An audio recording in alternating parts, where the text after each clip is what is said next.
दिल्ली शहर के चिल्ला गांव के एक साधारण से 2 कमरे वाले घर में से एक लड़की हड़बड़ाती हुई बाहर निकलकर आती है। उसके एक हाथ में फाइल और दूसरे हाथों में पर्स होता है। उसके पीछे उसकी माँ लगभग दौड़ती हुई आती है और कहती है, ध्वनि बेटा, नाश्ता तो करके जाओ। ये क्या हरकत है तुम्हारी? इतनी ही जल्दी थी तो सुबह जल्दी उठ जाती। ध्वनि ने इस पर हड़बड़ाते हुए कहा, मम्मी प्लीज़, 9 बज चुके हैं, 10 बजे मुझे इंटरव्यू तक पहुंचना है। इतना कहकर वो अपना हील पहनकर दौड़ने लगती है। चलते हुए अपने पर्स से फ़ोन निकालकर अपनी सहेली तनु को फ़ोन करती है। यार तू कहाँ है? तुझे पता है ना आज हमें बजाज इंडस्ट्री में इंटरव्यू के लिए जाना है। सामने से तनु ने कहा, अरे मेरी जान, मुझे पता है और मैं पहुंच ही रही हूँ। तू बस गली से बाहर निकल, मैं तुझे वहीं मिलूँगी। ध्वनि अपनी तेज़ कदमों के साथ वहाँ तक पहुँचती है और वहाँ उसे तनु मिलती है। ध्वनि झट से उसकी स्कूटी के पीछे बैठ जाती है। यार जल्दी कर, हमें 10 बजे तक बजाज इंडस्ट्री में पहुँचना है। तनु ने अपने धन्नो बोले तो अपनी स्कूटी को भगाती है और देखते ही देखते आधे ही घंटे में वो लोग पहुँचते हैं बजाज इंडस्ट्री के सामने। एक बहुत बड़ा आलीशान बिल्डिंग जहां काम करना किसी भी एम्प्लॉय का सपना हो सकता है। बजाज इंडस्ट्री के सामने खड़े होकर दोनों बिल्डिंग को देख रहे होते हैं कि ध्वनि ने कहा, यार तनु, तुझे पता है यहां काम करना कब से मेरा सपना था कि मैं बजाज इंडस्ट्री में काम करूं। ये इंडिया के सबसे बड़े कंपनियों में से एक है। मैं तो हमेशा से यही चाहती थी कि ग्रेजुएशन कंप्लीट करने के बाद मैं बजाज इंडस्ट्री में काम करूं और आज मुझे ये मौका मिल ही गया। काश मेरी यहाँ जॉब लग जाए। तनु ने भी अपना सिर हाँ में हिलाते हुए कहा, सच यार, मैंने भी सुना है यहाँ का सीईओ बहुत ही हैंडसम और हॉट है। मुझे भी उसके साथ काम करने का कब से सपना था। काश मेरी भी यहाँ नौकरी लग जाए। तो ध्वनि ने उसके पीठ पर हल्के से मारते हुए कहा, क्या पागल लड़की है तू? मैं बजाज इंडस्ट्री में काम करने की बात कर रही हूँ और तू चल अब अंदर चले। कुछ ही वक्त में दोनों आते हैं बिल्डिंग के 5वें फ्लोर में जहाँ इंटरव्यू है। आज यहाँ बहुत ही लंबी चौड़ी लाइन थी। दोनों जाकर लाइन की लास्ट में बैठ जाते हैं। सिंपल सी पर किसी परी से कम नहीं ध्वनि वहाँ जाती है तो लोग उसे देखते रह जाते हैं। ब्यूटी उसकी ऐसी थी कि किसी को भी अपना दीवाना बना दे। उसने आसपास एक नज़र किया तो सब लोग उसे ही घूर घूर कर देख रहे थे। रेड कलर के टॉप और ब्लू कलर की जीन्स में वो किसी कयामत से कम नहीं लग रही थी। लगभग 2 से 3 घंटे के बाद दोनों का नंबर आता है। पहले तो तनु जाकर आती है, अब बारी था ध्वनि का। ध्वनि अंदर जाती है तो देखती है अंदर के कैबिन में 5 लोग बैठे हुए हैं जो कि लोगों का इंटरव्यू ले रहे हैं। ध्वनि जाकर सबको ग्रीट करती हुई सामने की कुर्सी पर बैठती है। ध्वनि अपना सर्टिफिकेट सामने देती है। उससे कई सवाल भी होते हैं पर ध्वनि, जो कि बचपन से ही अपने पढ़ाई में ब्रिलियंट थी, उसके लिए ये सवाल काफ़ी आसान थे। उसने बहुत ही आसानी से सभी सवालों के जवाब एक एक करके दे रही थी। उन 5 में से एक लेडी थी जिसका नाम था आरती वर्मा। उन्होंने ध्वनि के सर्टिफिकेट को देखते हुए कहा, ध्वनि जी, आपने पढ़ाई किसी नामी कॉलेज से तो नहीं किया है, लेकिन आपको देखकर लगता है कि आप में काबिलियत बहुत है। आपको इस इंटरव्यू का रिजल्ट कल तक मिल जाएगा। अब आप जा सकती हैं। ध्वनि ने उन्हें आभार प्रकट करते हुए वहाँ से निकलती है और दोनों सहेलियाँ वहाँ से निकलती हैं। ध्वनि ने तनु के हाथों में हाथ देते हुए कहा, तुझे पता है तनु, अगर मेरी यहाँ जॉब लग गई तो मैं 1.25 किलो लड्डू प्रसाद में चढ़ाऊँगी। तो तनु ने भी कहा, सच यार, मेरी भी जॉब लग गई तो मैं तो 5 किलो लड्डू चढ़ाऊँगी। इस कंपनी का सीईओ इतना हॉट है, तुझे क्या पता, लड़कियां मरती हैं उस पर। मैंने काफ़ी नाम सुना है उसका, लेकिन कभी देखा नहीं। पता नहीं वो कैसा होगा और सामने आने के बाद पता नहीं मुझे वो भाव देगा भी या नहीं। तो ध्वनि ने उसे पहले तो घूरते हुए देखा, फिर उसके सिर पर हल्के से मारते हुए कहा, पागल लड़की, तू कभी नहीं सुधरेगी। वहीं दूसरी ओर एक बहुत बड़ी 5 स्टार होटल में एक रूम में आज बिजनेस मीटिंग चल रही थी।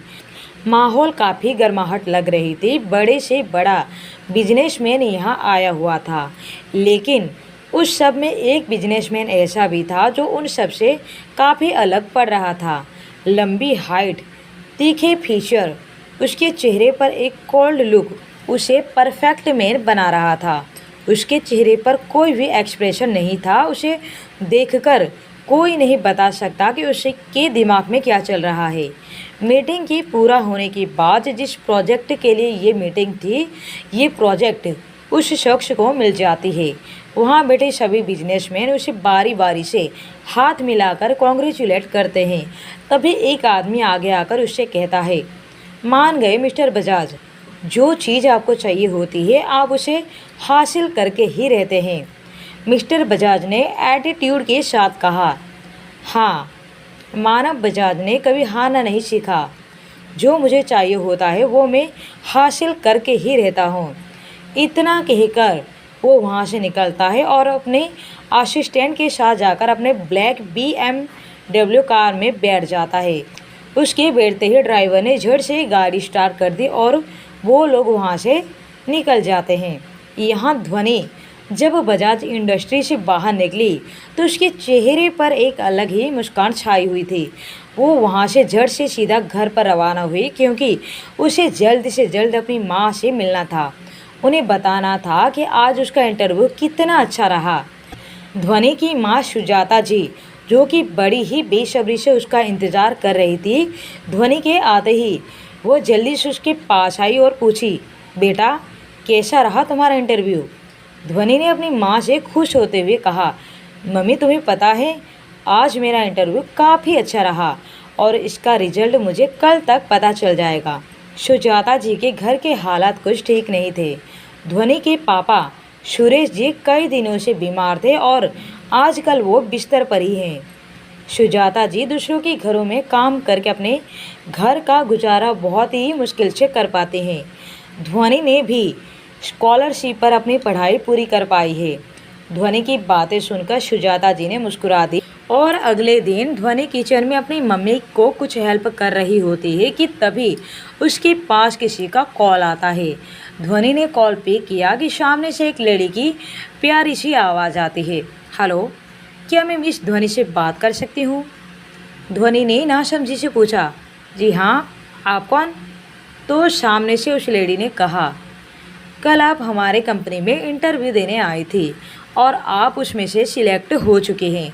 तो आपको बता दें कि आप मंडे से हमारे कंपनी को ज्वाइन कर सकती हैं। इतना कहकर उस लेडी ने कॉल कट कर दिया। ध्वनि की तो जैसे खुशी का ठिकाना ही नहीं रहा।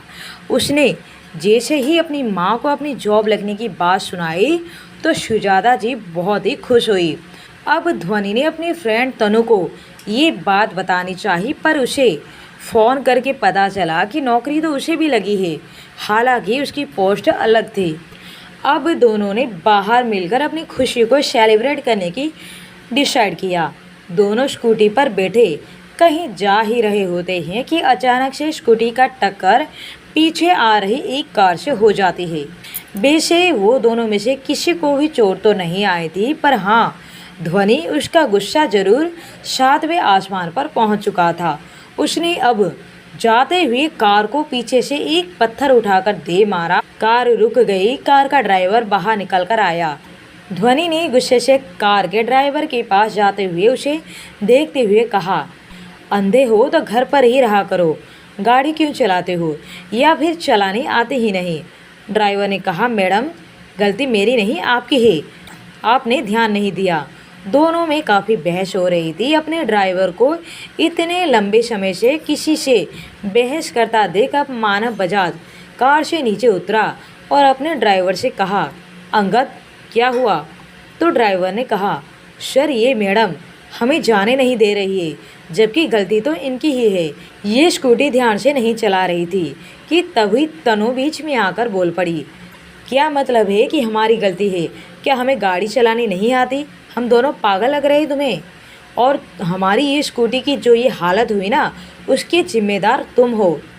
मानव अब ज़्यादा बहस न करते हुए अपने जेब में से नोटों की एक छोटी गड्डी निकालते हुए कहता है, ये लो, सब समझता हूँ मैं, ये तुम जैसे लोगों के बहाने, तुम्हारे स्कूटी का जो भी खर्चा होगा रिपेयर करवा लो।